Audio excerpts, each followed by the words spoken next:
Well, here we are once again, reacting to another Nostalgia Critic video, and the second one for today. So yes. And, yep, that's right. You read the title, and if it was not obvious that, yeah, I'd be doing this one, yeah. The Nostalgia Critic's review of Willow. The movie, that is, yeah. Yeah, I'm pretty sure, because, like, the Willow TV series, yeah, Doug already did a review on that, obviously for Disney-cember, and I want to say I recall that, yeah, he didn't really have anything positive to say on the Willow series, but, you know, for me personally, I've done my review on, you know, a lot of the Willow materials, you know, the movie and the show, and you know, I'm sure some of you know how I feel towards the Willow franchise, yeah. You know, I mean, not the strongest from Lucasfilm, and of course, you know, cannot top off Star Wars or Indiana Jones. Like, yeah, I mean, Star Wars and Indiana Jones are the two powerhouses of Lucasfilm, so yeah. But, you know, just at the same time, Willow, it is what it is. And that especially goes for the movie, yeah. And, you know, it's nice to see that, obviously, Doug, aka the Nostalgia Critic, reviewing something that stars Val Kilmer, and, you know, may he rest in peace, you know, reviewing something in, you know, in honor of the late Val Kilmer. And Willow is definitely one of the biggies, yeah. It's an obvious one for him to review, and, yeah, the fact that he had not reviewed it until now, and I do remember, of course, because I keep up with Channel Awesome and Doug Walker, when, as he does, as of now, tease on what he's going to review, and it features so on so, you know, naming an actor or actress, you know, on which movie features him or she, you know what I mean? And when it came to something Val Kilmer, a lot of people were assuming that it was Tombstone, but yeah, thankfully, Channel Awesome and Doug made it clear that that Tombstone was already done, okay? That was already reviewed. But yeah, the obvious ones was like this and Top Gun. Top Gun's another biggie for Val Kilmer. And also, he had already done Batman Forever. I'm sure, yeah, a lot of you would, of course, have known by now that he already did Batman Forever, yeah. But, as of now, finally, he's done Willow. And that's great to see. Well, I mean, I don't know what to expect so far until I now begin to watch/react to his review of the Willow film, but, maybe he might have some positive things to say. I mean, you know, besides, you know, the Willow movie, it's not bad at all. For me, I enjoyed it. If anybody has seen my review, for those of you that haven't, feel free to go watch it. Yeah. Yeah, because what the Willow movie has to offer, and the fact that, you gotta give it this, George Lucas, he wrote this movie for Warwick Davis. He wanted to give Warwick Davis his own movie, and thus Warwick Davis did. And that was sweet of Lucas. And, you know, especially since, you know, when Warwick first worked with George on Star Wars and Return of the Jedi, he was Wicket the Ewok, and, you know, the fact that Warwick, you know, having been a huge Star Wars fan, he admired George Lucas, and yeah, and how great it was for Warwick that Lucas himself obviously had good respect for Warwick, and, you know, and probably was like, you know, I should give a movie for young Warwick, you know, just, yeah. So you gotta give it that to the movie, that, yeah, George wrote this for Warwick, and yeah, and you know what, because this being Warwick's big starring role, you know, Warwick, we all love Warwick Davis. He was really good, and, you know, with him co-starring with Val Kilmer and a lot of other familiar faces, yeah, that was great. All right, but enough said. Let us see what Doug, aka the Nostalgia Critic, has to say reviewing the Willow movie. Yeah, the volume, brightness is all good. Okay, here we go. Beginning in 3, 2, 1, let's go. This episode brought to you by Factor, America's #1 ready-to-eat meal kit. And once again, the intro's short. Hello, I'm the Nostalgia Critic. guy, remember? So you don't have to. This year, we lost an actor who definitely left an impact on film. Whether it was intense drama or silly comedy, Val Kilmer always gave his unique stamp on any role. Yeah. So, in honor of his memory, I wanted to review the film that had his most iconic role. Oh, I did already. Well, let's look at another Yes. iconic character he played. Oh, I did that too. Yes. I think we made enough volleyball jokes. Yeah, I want a movie I could be kinder to him in. Yeah. Christ, he was in that? Man, I forgot about that. What about Willow? We done Willow? I like Willow. Let's do Willow. Yeah, the Doctor... Yeah, that was another one that a lot of people assumed that he would have done, but no. Though arguably not the main star, Val Kilmer once again does a good job adding a distinct flair to a character that honestly is written somewhat generic. In fact, to be honest, Willow underperformed at the box office because many people at the time did see it as a little generic. What makes it stand out, in my opinion, though, is its atmosphere and its main actors. Released in 1988, directed by Ron Howard and conceived by George Lucas, everyone thought this was going to be a smash hit. But while it by no means bombed, it certainly didn't pull in the numbers it was hoping for. Yeah. Possibly due to mixed critical reactions or the release of other big anticipated hits. Yeah. However, the film did have a healthy life on TV and home video. And years later, it is still being talked about. So what is it about this film that still keeps people's interest, even though it failed to get people's interest in the past? Well, let's examine further. Let's take a look at this 80s fantasy before Hollywood tries to reboot it. All right, they did. Actually, I think I saw a clip of it. It's pretty good. It's Val Kilmer. Are you gonna finish that too soon? Let's take a look at Willow. All right. The film opens with Lucas's favorite trope, bombarding you with exposition. As it is said, a child would be born to take down the evil queen. And seeing how Lucas's other favorite trope is Jesus symbolism, the evil ruler tries to destroy every newborn pregnancy. The title Crawl was acceptable for Willow. The baby is taken away in secret. Great security in this place. As the credits roll, and Christ! Is this whole film just with the baby hallucinated before she froze to death? How the hell did they survive this? She's chased down by the DDROUS. Dogs dressed as rodents of unusual size. And okay, is this Jesus or Moses? I need to know what testament we're stealing from. The baby drifts to a village with little people called Nelwins and is discovered by our title character, Willow, played by Warwick Davis. Looks like a Daikini baby. Daikinis are big. Giants who live far away. Despite being in films before, this was easily the flick that made Warwick Davis a star. Honestly, it's kind of cool knowing that Lucas used little people to play the usual role of little creatures and, yeah, let's face it, sometimes props. But he saw the talent in them and said, I'm gonna give you your own goddamn movie. And it probably goes without saying, but Warwick Davis is wonderful in this role, bringing an incredibly likable and believable humanity to the character. We'll Agreed. and forget we ever saw it. There's no denying that. Aside from the killing babies part, Willow's wife Kaya immediately takes to the baby, though, and wants to look after her. Well, come in handy, she's a firebender. Willow takes to the baby, too, when she stops crying after she's handed to him. Here. Hey, no. Hey, I don't want to, Kaya. Oh, come on, I'm already a 17-year-old with a wife and 2 kids. Don't you think this is going a little fast? He called me daddy. What's that from of Looney Tunes? Wrong. You need millions of dollars, green screens, and a weeping Ian McKellen to make this work. Please turn away. I learned this trick trying to keep the actors sober on a very unlucky leprechaun. Daru! Daru! His last trick doesn't go very well, though, and he loses the crowd. In fact, he's laughed at when he wants to be the apprentice of a very powerful Nelwyn called the High Aldwin, played by Billy Barty. He also does a great job, acting like Gandalf turned into a mini-sized version of Mickey Goldmill. The power to control the world is in which finger? Well, you're talking about how to I guess I can destroy kinda see that, that'd like, be this finger. They all fail the test, and the new apprentice isn't chosen. The village is I can kinda see that, like, Mickey Rooney, like, to kill it off. yeah. When they put together it was Burgess looking for the Meredith, baby, they Mickey. decide to tell the town what's going on. This child must be taken beyond the boundaries of our village to the Daikini crossroads. Who'd do that? Unfortunately, I must preserve the Kenny sacred Baker. role of not it, so somebody else must take the journey. The village nominates Willow, but the High Aldwin says he has to look at his magic bones to decide. The bones tell me nothing. They're actually the remains of a fairy brothel I stepped on. Don't ask me why I was going there. You have any love for this child?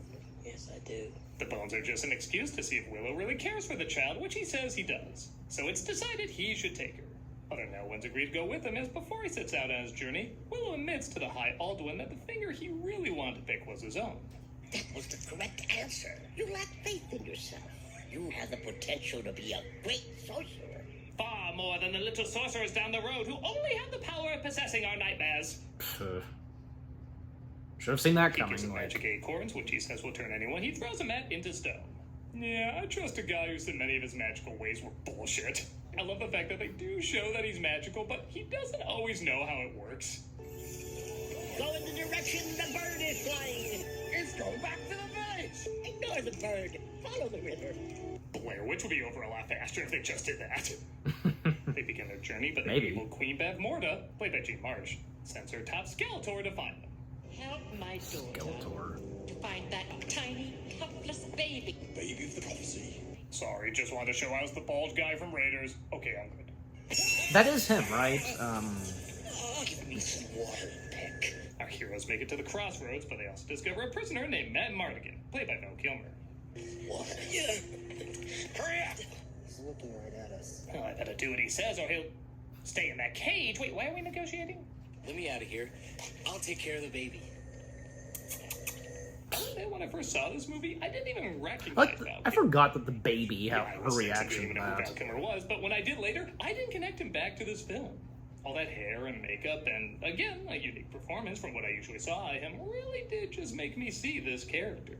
We can't give it to him. Somebody put him there for a reason. That shows you how good Val is. Burglecut, you're trolled on. Don't let him talk to you that way, Burglecut. All of them except Migosh, played by David Steinberg, say they're fine leaving the baby with him and head back. Everyone who crosses their path is an interesting Cowards. baby, though. However, Matt Mardigan meets an old friend named Arik. I still serve Galadorn. You still don't. Sit in your coffin and rot. Well, half friend. When I get out of here, I'm gonna cut your head off and stick it on a pig pole! It is impressive that Kilmer spends 10 minutes of this movie in that tiny cage, and yet he's still energetic and doesn't in any way feel limited by it. Let me out of here. I'll take care of the baby, I swear. Let me borrow that spear just for a minute. Johnny Depp is watching this thinking, hey, I can take this and push it too tiresome. You want to go back to your families. I want out of this cage. Let me take care of that baby. I'll look after her like she was my own. He manages to convince him he wants to look after the baby, and he ventures forth to... I guess he never said where he lived or where he was going. Nah, well, I'm sure it was still a wise choice. I stole the baby! I stole the baby! Why do I get an image of Matt Mardigan just tossing the baby and the bird picking it up midair? They're attacked by creatures called brownies, which I think you'd have to have a few in order to see. And then Gulliver travels them in effects that, okay, are a little obvious, but for 1988 are still pretty damn impressive. Yeah, Welcome to my kingdom. at that They're time. approached by a mysterious force named... Yeah, my dyslexic ass isn't pronouncing that. I'm calling her Cheryl. Who says the baby's Fair name enough. is Alora, and she Yeah. must be taken to a sorceress who will Sometimes take her it, to a it field helps king to of- say something for Why can't short. she take her instead of Willow? Pretty... Willow says he Because needs to go on Willow's this the mission chosen alone and one. sends Migosh home. Right? Two of the brownies accompany him, though, one of them played by Kevin Pollak, but they don't seem to be Yeah. welcomed in many places. Get out of here! Peck! Get out of here, we already got fresh hobbit on the stove. The brownies fight over a love potion the fairies gave them, and yeah, you're gonna wish Migosh was the companion who stuck around. Your eyes. I have to kiss you. Imagine what the children will look like. Millions will be erotically confused. Good lord. Maybe this is why I was extradited from the borrowers. My husband's coming! How do I look? Cover your face! Not you! Wow, he really was Johnny Depp before Johnny Depp. This is my husband, Lug. Big husband. I like a woman with an 11 p.m. shadow. You! Are you the mother of that child? They're approached by the Queen's men led by her daughter Sorsha, played by Joanne Whalley. And I think this moment is supposed to be serious, but man, does it make me laugh. Let me see it. No, don't let her. Ow. Could the staging be a little less Muppet Show? They managed to escape, though, and outrun the soldiers. I didn't laugh. You better clear out, Willow, before those troops come back. I'm gonna try out for the matchmaker in Mulan. Despite his attitude, Willow does realize Matt Mardigan is a good fighter and could use him Matchmaker, on his matchmaker, journey. make me a I'm match. hungry. Go get me some eggs or something. We are not afraid of you. Now! Davis is like, hey, as long as I'm not the tiny comic relief this time. We made it. We have led you to the island of the sorceress Spinwasel. They make their way to the island where they agree to part ways. And in yet another bizarre parenting choice, Willow leaves Alora with the brownies while he rows to the island. We will guard her with our meager lives. Yes, the bite-sized Tribe at Yahoo series is no doubt a deadly one. Yahoo, yeah, that's a name I haven't heard in quite a while. It's not just for eating anymore. Does anybody It's still also remember for- Yahoo? Like, what's his last name? You eat it. Because he's only done 3 movies, and one of them most notably being Young Einstein. So that's being his most notable film he's done. But anyways, all right. So yep, the sponsor. Okay, yeah. So up to 12 minutes and 12 seconds, and there's only 11 minutes left. Well, what Doug has talked about so far, as the nostalgia critic of Willow. Well, I mean, so far some positive things, and also some pretty good jokes and some things he's pointed out, and yeah. And should have seen it coming, like, yeah, we'd get some, like, Lord of the Rings references, Hobbit, and etc. Just, yeah. And by the way, did Doug not realize this, that Joanne Whalley?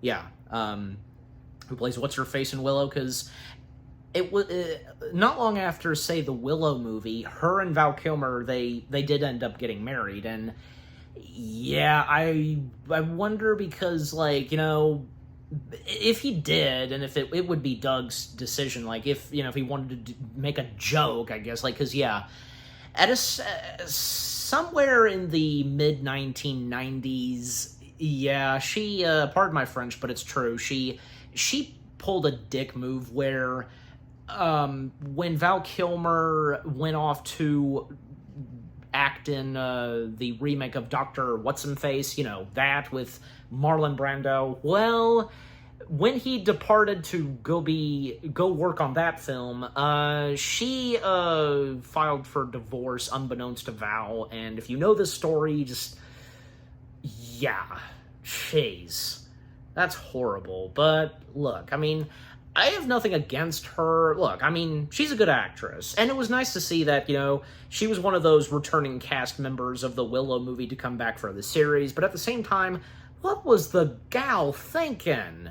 Why did she have to pull that kind of move? I don't know, but anyways. And besides, I mean, I don't know, because, you know, I don't know about, like, maybe the documentary would talk about that, like, because, yeah, I mean, I don't know, like, I don't know from Val's point of view, but, like, I guess for her, like, something was not quite right in the marriage, but, yeah, anyways. But, yeah, but to get back on a positive note, you know, with Willow, because, yeah, I mean, like, some of the visual effects and, you know, the short characters and such, like, yeah, I mean, at that time, pretty impressive, even, yeah, still, because how it was achieved back then, and, well, I mean, especially since around the 80s, and especially, like, say, when it came up to Return of the Jedi, ILM was doing pretty good, and with, you know, the practical effects, they were evolving at that time, and as the years proceeded, and even went up to a certain point, ILM, they started doing CG, just, yeah, so, anyways, but is there anything else to point out? Well, yeah, I mean, because, you know, great to see he's had some positive things to say about the film from, like, say, from Warwick Davis and Val Kilmer, their acting in this movie, yeah, because, yeah, they're so good in this, yeah.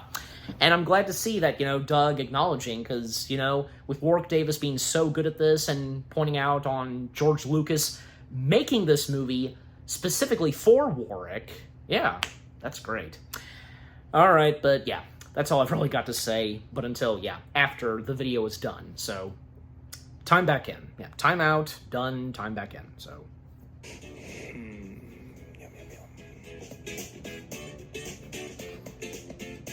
Give me that delicious food on the grill. He's somewhat let down when he finds the great sorceress named Finn Rizal, played by Patricia Hayes, is actually a wombat. I've come to find the great sorceress. That's me! Not Brazil! This can't Patricia be right. Hayes, I know Judge me that by my name. singing horse effects from Three Amigos, do you? She says the evil queen transformed her, and hey, our That's family not too could be bad, even more the mouth adorable. Why not movement invite her along? on the Looks like wombat. Morgan is captured again. Lose your skirt? Still got what counts. Not for long. I swear, every time he's caught, it looks more and more like an OnlyFans request form. And our heroes are once again taken Jeez prisoner. Louise. Rizal helps Willow perform a spell, but it just transforms her into a crow. Farmers, chickens, sends me farmers. Is Oh, some Batwing broth will fix that up.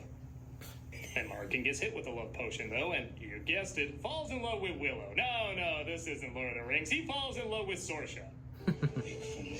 Yeah. It deprives me of your beauty. Her hair's almost as long and beautiful as mine. One move, jackass, and you really will be a woman. Her humor's very cut-off dick-based, isn't it?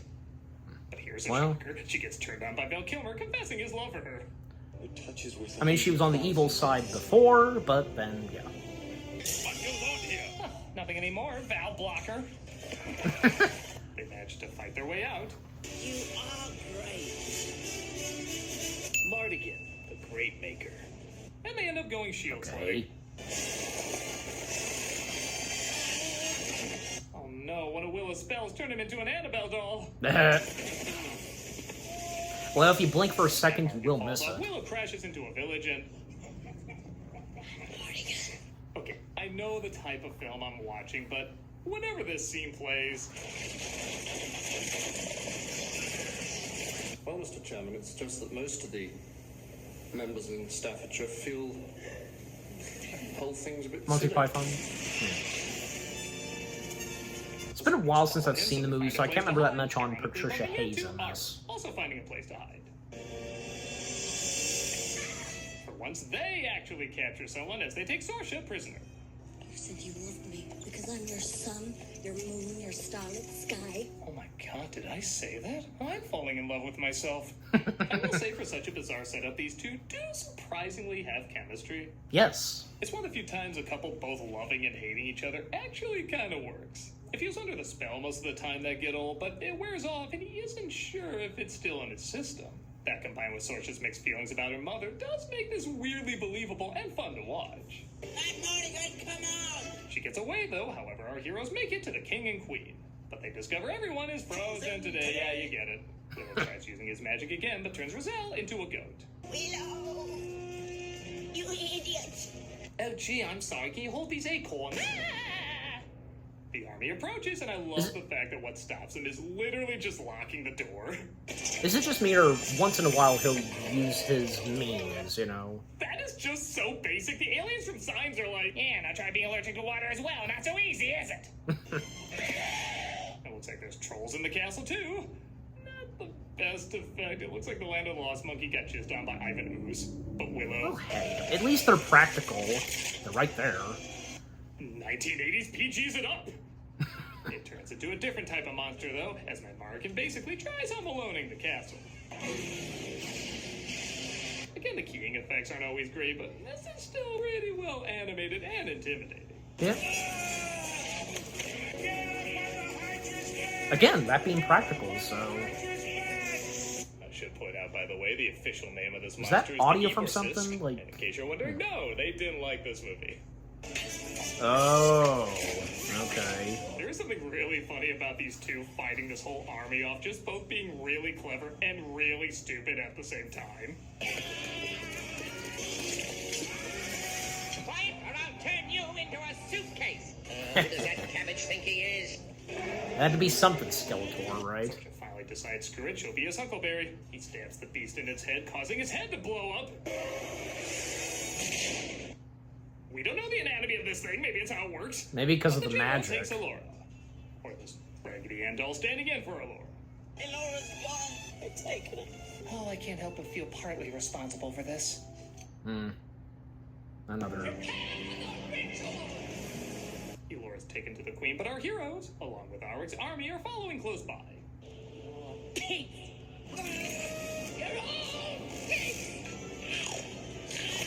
Okay, we're already snickering turning the army into Oscar Mayer. Do we really need the snorting to make it goofier? Yes, we do. I guess, again, probably because of the magic, I don't know. And to think some part of Val Kilmer said, I wouldn't mind revisiting this. The Queen begins a ritual to destroy the baby. What, are there no Spartan cliffs in this kingdom? But Willow continues to try and bring Roselle back to her real form, leading to some early morphing effects. Yeah, the morphing effects were pretty cool at that time. Ooh, it turned you into the lady from The Shining. She transforms the army back to human, and they try to figure out a way into the castle. Wow, that baby-killing ceremony really takes a while, doesn't it? Could have turned her into a pig Well. and a pork tenderloin at this point. We call upon you to surrender! Shoot 2 arrows at them, or open our doors and leave them open again at the bright as evil fortress.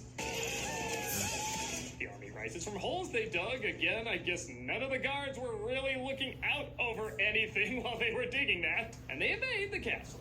And I just love the bizarre, non-threatening way the queen says the name of her returned arch-enemy. Razel. That is the most mean girl's way to say something. Razel. Mother! Traitor child. I must despise you now. That's also kind of a mean girl's phrase. I must despise you now. Your powers have gained in strength, Razel. Oh, I really should get one of my other heads to deal with this. Ha! You thought you could interrupt the mere 12 hours left of me killing this baby? Willow rushes in to help as the general kills off Arik.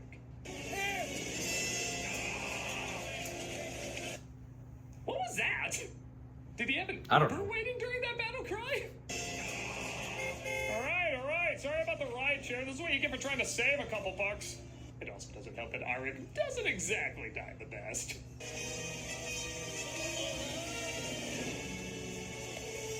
Thank you, acting school of 5-year-old Judy Hopps. He, of course, takes his revenge on the general, and honestly, a pretty cool finishing move.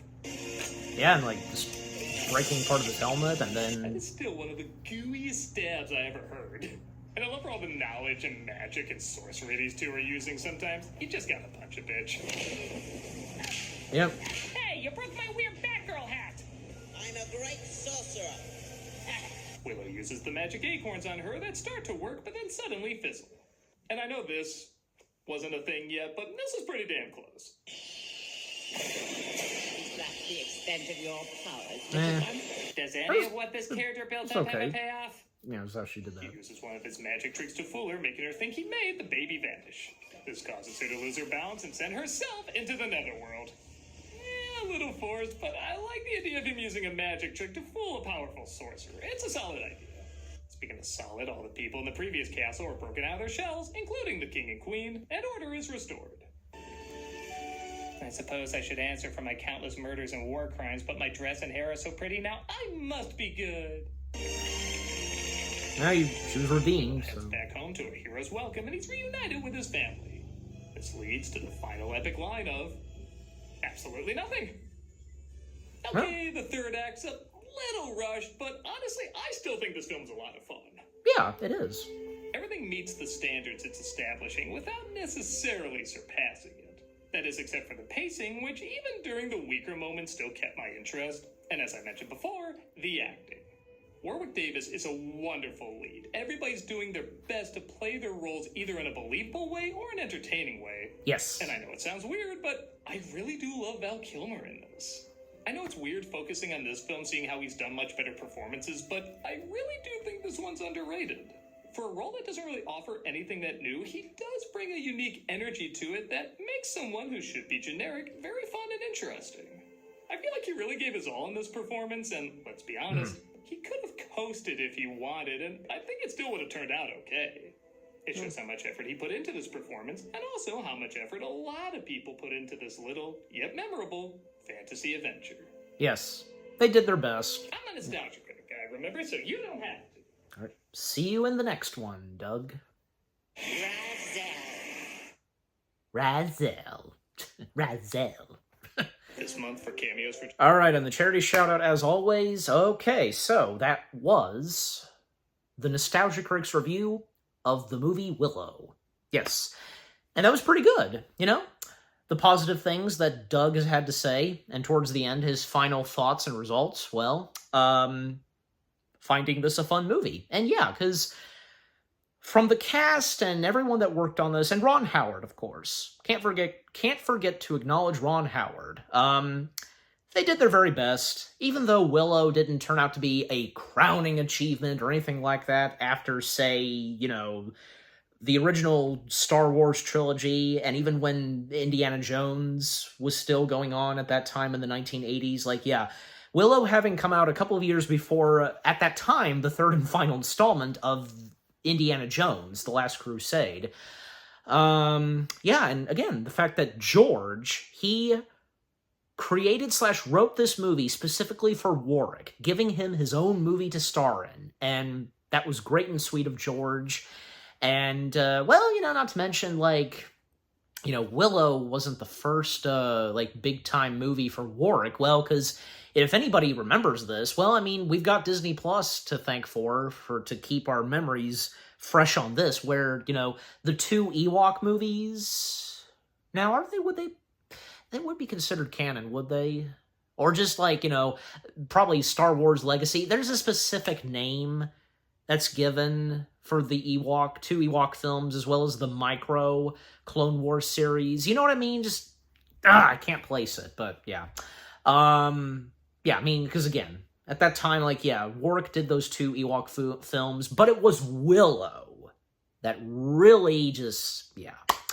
And yeah, and a lot of positive things that Doug had to say about Val Kilmer's performance, and yeah, I would think so, because Willow not being one of Val Kilmer's top films, like, nowhere, like, even close to, like, say, well, you know, kind of, not quite, but not quite, like, up there, like, say, Top Gun or Tombstone, right? And even Batman Forever, because, yeah, I mean, Val Kilmer, he was no disappointment as Bruce Wayne/Batman. I've heard, and I know you have too, and I'm sure you guys are on the same page as well, where, you know, Val Kilmer actually played a pretty good Bruce Wayne/Batman.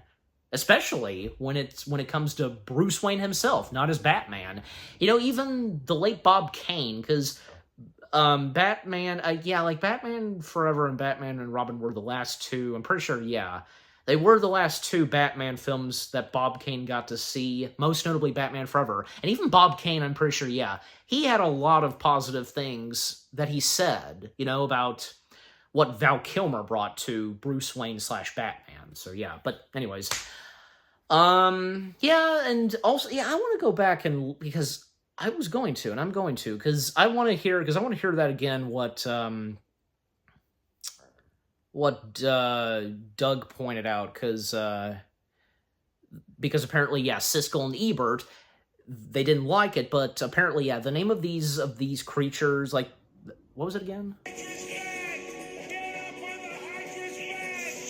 should point out, by the way, the official name of this monster is the Eborsisk, and in case you're wondering, no, they didn't like this movie. Okay, so I had a feeling, because, yeah, they're named after Ebert and Siskel. Yeah, so... And I have to go, maybe, I wonder, did I watch their review of Willow? Because, I mean, a lot of Siskel and Ebert is on YouTube, and I'm pretty sure, yeah, Willow being one of them. Maybe I did watch it, but I don't know. I have to go and look. But, yeah, I wonder if surely if they had known at that time that George Lucas, he wrote this specifically for Warwick, and if they had anything positive to say about the performances of Warwick and Val, I don't know, and what they thought of a creature being named after them, and despite the fact they disliked it, you know, thumbs down, jeez. Oh well, I mean, it was their opinion alone on the movie Willow, so, yeah, anyways. Is there anything else to point out? Well, yeah.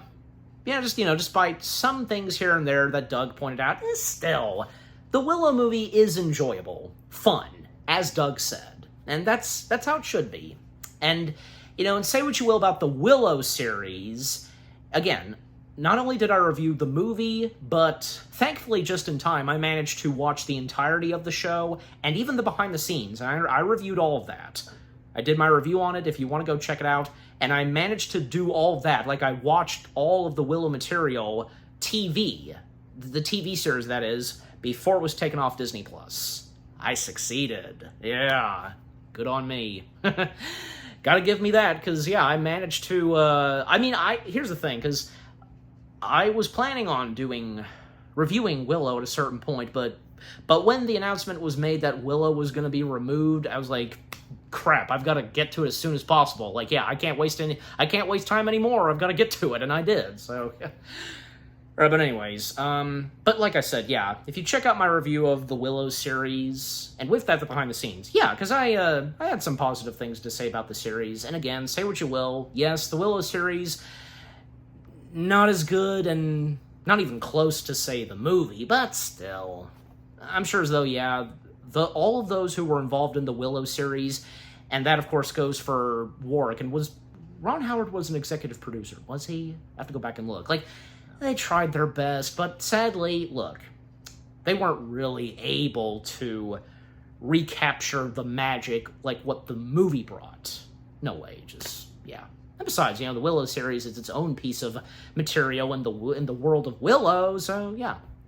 Anyways, yeah, but just overall, the Willow movie, it is what it is. It may not be the strongest or anything like that, but it's a fun, entertaining film, and yeah, this being Warwick Davis's movie. It is his movie, as I've said, and as Doug said. Okay, yeah, and yeah, the Nostalgia Critic's review of Willow, that was pretty good. Great to see that he had a lot of positive things to say. Okay, so what about you guys? What did you think of the Nostalgia Critic's review of the movie Willow? You know, any of you that have seen Willow, which I'm sure you have by now, what do you think of the movie itself? Do you think that, yeah, this is pretty good? And anything you agree and disagree with on what Doug had to say? What were some of your favorite funny moments and gags and jokes that Doug did in his review? And you of course watched / seen my reaction, and when I laughed and chuckled, so yes.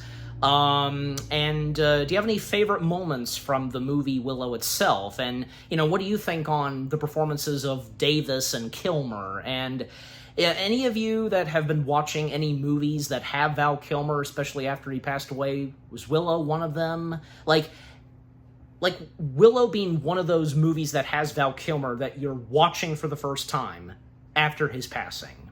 Yeah. But yeah, just overall, what do you think of the Nostalgia Critic video itself, his review on the movie Willow itself, and yeah, with what all I've had to say, my reaction, and yeah, what did you think of my reaction to the Nostalgia Critic video? Leave comments and give this reaction video a like, as always.